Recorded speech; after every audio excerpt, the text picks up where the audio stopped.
কোন রকমে কবরে যাইগা। মানুষ বিরক্ত হইয়াও বলে যদি মরে যাইতাম। মানুষ দুঃখ কষ্ট অনেক সময় বলে যদি মরে যাইতাম। মহিলারা অস্থির হইয়া, মহিলারা বেশি বলে এতে মরে গেলে ভালো আসিল। তো ওই আল্লাহর ওলি বলছে, হে বাবা, হে আল্লাহর বান্দা, এখন তো দুনিয়ার পেরেশানির থেকে বললা কবরে গেলে ভালো হইতো, কিন্তু কবরে গিয়ে যখন আযাব শুরু হবে তখন কি বলবো? এবার কোথায় গেলে ভালো হইতো? এখন তো দুনিয়ার থেকে বললা এটা, তখন কি বলবো? তখন কি বলে? কোরআনুল কারীমের মধ্যে আছে, নাফরমান বারবার দুনিয়ায় ফেরত আসতে চাইবে। আল্লাহ বলবে কাল্লা, না না, কখনোই না রে বান্দা, কখনোই না,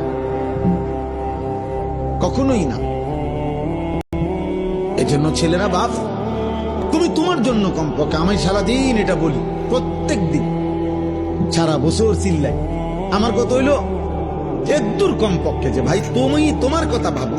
ছেলেটা, তুমি তো সুস্থ মানুষ, 16 বছর 18 বছর 20 বছর, শরীরে একটা রোগ ব্যাধি নাই।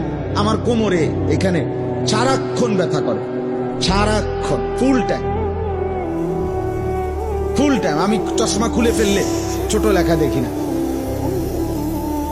প্রতিদিন রাতে ঘুমের আগে গলার জন্য ওষুধ খাই, 4টা ট্যাবলেট খাই প্রত্যেক দিন, খোদার 12 মাস প্রতিদিন। তাইলে ভাইয়া 40 বছর পরে এখন তো দুর্বল আমরা, কিন্তু তুমি তো আলহামদুলিল্লাহ শক্ত সামর্থ্যবান। তুমি কেন নামাজ পড়ো না? তুমি কেন আল্লাহ চেনো না? তাহলে তুমি কষ্ট, ক্লান্তি, দুর্বল সময়ে কেমনে ইবাদত করবে? তখন হয়তো মন চাইবে, কিন্তু শরীরে তো কুলাবেন, তখন তো শরীরে কুলাবেন। আল্লাহ নবী সাল্লাল্লাহু আলাইহি ওয়াসাল্লাম বলছেন, এটাই বলতেছিলাম যে 2টি নিয়ামত মানুষের এমন